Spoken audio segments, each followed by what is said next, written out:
ಉಪರಾಷ್ಟ್ರಪತಿ ದಿಢೀರ್ ರಾಜೀನಾಮೆ ವಿಚಾರ ತುಮಕೂರಿನಲ್ಲಿ ದೆಹಲಿ ವಿಶೇಷ ಪ್ರತಿನಿಧಿ ಟಿಜಿ ಜಯಚಂದ್ರ ಹೇಳಿಕೆಯನ್ನ ನೀಡಿದ್ದಾರೆ. ಏಕಾಏಕಿ ರಾಜೀನಾಮೆಯನ್ನ ಕೊಟ್ಟಿರೋದು ಹೆಚ್ಚು ಅನುಮಾನಕ್ಕೆ ಕಾರಣವಾಗಿದೆ.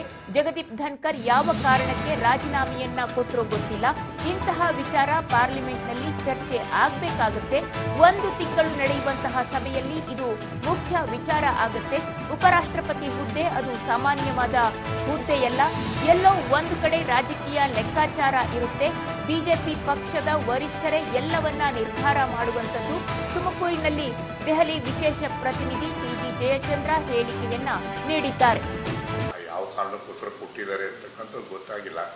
ಬಟ್ ಏಕಾಏಕಿ ಬೇರೆಯವರಲ್ಲ, ಉಪರಾಷ್ಟ್ರಪತಿ ಹುದ್ದೆಗೆ ಬೇರೆಯವರು ಹಿಂದೆ ರಾಜೀನಾಮೆ ಕೊಟ್ಟಿದ್ದಾರೆ. ಯಾಕೆಂದ್ರೆ ಅವರು ರಾಷ್ಟ್ರಪತಿಗಳಾಗೋಕ್ಕೋಸ್ಕರ ಕೊಟ್ಟಿದ್ದಾರೆ. ಇವರು ಏಕಾಏಕಿ ಕೊಟ್ಟಿರೋದು ನೋಡಿದಾಗ ಸ್ವಲ್ಪ ಅನುಮಾನಕ್ಕೆ ಕಾರಣಗಳಾಗುತ್ತೆ. ಇಂಥ ವಿಚಾರಗಳು ಕೂಡ ಅದನ್ನು ಪಾರ್ಲಿಮೆಂಟಲ್ಲಿ ಚರ್ಚೆ ಆಗಬೇಕಾಗ್ತದೆ. ಪಾರ್ಲಿಮೆಂಟ್ನಲ್ಲಿ ನಡೆಯುವಂಥ ಸಂದರ್ಭದಲ್ಲಿ 1 ತಿಂಗಳು ಪಾರ್ಲಿಮೆಂಟ್ ನಡೆಯುವಂಥ ಸಂದರ್ಭದಲ್ಲಿ ಇದೆಲ್ಲ ಪ್ರಮುಖವಾದಂಥ ವಿಚಾರಗಳಾಗ್ತದೆ. ಅದು ಯಾವುದೋ ವೈಯಕ್ತಿಕವಾದ ಕಾರಣನ ಅಥವಾ ಯಾವುದೋ ರಾಜಕೀಯವಾದಂಥ ಕಾರಣನ ಅಥವಾ ಯಾವ ಒತ್ತಡದ ಹಿನ್ನೆಲೆಯಲ್ಲಿ, ಅದು ಸಾಮಾನ್ಯವಾದಂಥ ಹುದ್ದೆ ಅಲ್ಲ. ಉಪರಾಷ್ಟ್ರಪತಿಗಳು ಒಂದು ಸಾಮಾನ್ಯವಾದ ಹುದ್ದೆ ಅಂತಲ್ಲ. ಅದೆಲ್ಲ ಒಂದು ಕಡೆಗೆ ರಾಜಕೀಯ ಲೆಕ್ಕಾಚಾರಗಳು ಇರ್ತದೆ. ಏನಾಗಿದೆ ಅಂತೇಳಿ ಅದು ಬಿಜೆಪಿ ಪಕ್ಷದ ವರಿಷ್ಠರು ಅವೇ ತಾರೆ ನಿರ್ಧಾರ ಮಾಡ್ತಕ್ಕಂಥದ್ದು, ತೀರ್ಮಾನ ಮಾಡ್ತಕ್ಕಂಥದ್ದು. ಅದು it is a matter for discussion on the floor of the house.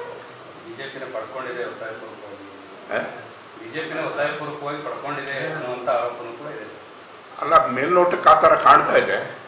ಒಳಗೇನಾಗಿದೆ ಅಂತ ಗೊತ್ತಿಲ್ಲ. ಎಲ್ಲ ಜನಕ್ಕೆ ಸಮಜಾಯಿಷಿ ಕೊಡಬೇಕಾದ್ರೆ ಸತ್ಯಾಸತ್ಯತೆ ಏನು ಅಂತಕ್ಕಂಥದ್ದು ಜನಕ್ಕೆ ತಿಳಿಯುವಂಥ ಕೆಲಸ ಮಾಡಬೇಕಾಗ್ತದೆ. ಅದು ಸಾಮಾನ್ಯ ಹುದ್ದೆ ಅಲ್ಲ. ರಾಷ್ಟ್ರಪತಿ ಹುದ್ದೆ ಅಂತ ಹೇಳಿದ್ರೆ ಏಕಾಏಕಿ ರಾಜೀನಾಮೆ ಕೊಟ್ಟರು ಅಂತ ಹೇಳಿದ್ರೆ ಯಾವ ಕಾರಣಕ್ಕೋಸ್ಕರ ಕೊಟ್ಟರು ಅಂತ ಒತ್ತಡ ಏನಿತ್ತು, ಮಾನಸಿಕವಾದಂಥ ಒತ್ತಡ ಏನಿತ್ತು. ಅಲ್ಲ, ಯಾವ ಕಾರಣಕ್ಕೋಸ್ಕರ ಕೊಟ್ಟಿದ್ದಾರೆ ಅಂತಕ್ಕಂಥದ್ದು ಗೊತ್ತಾಗಿಲ್ಲ.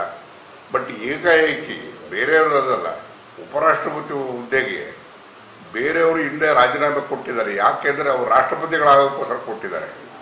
ಇವರು ಏಕಾಏಕಿ ಕೊಟ್ಟಿರೋದು ನೋಡಿದಾಗ ಸ್ವಲ್ಪ ಅನುಮಾನಕ್ಕೆ ಕಾರಣಗಳಾಗುತ್ತೆ.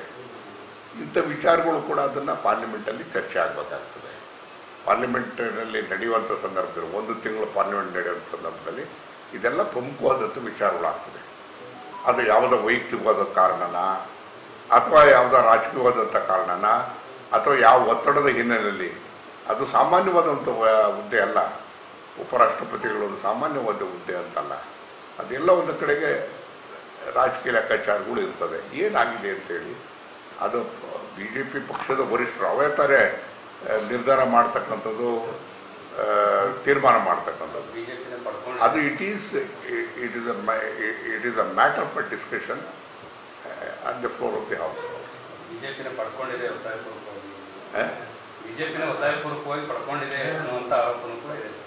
ಅಲ್ಲ, ಮೇಲ್ನೋಟಕ್ಕೆ ಆ ಥರ ಕಾಣ್ತಾ ಇದೆ. ಒಳಗೇನಾಗಿದೆ ಅಂತ ಗೊತ್ತಿಲ್ಲ. ಎಲ್ಲ ಜನಕ್ಕೆ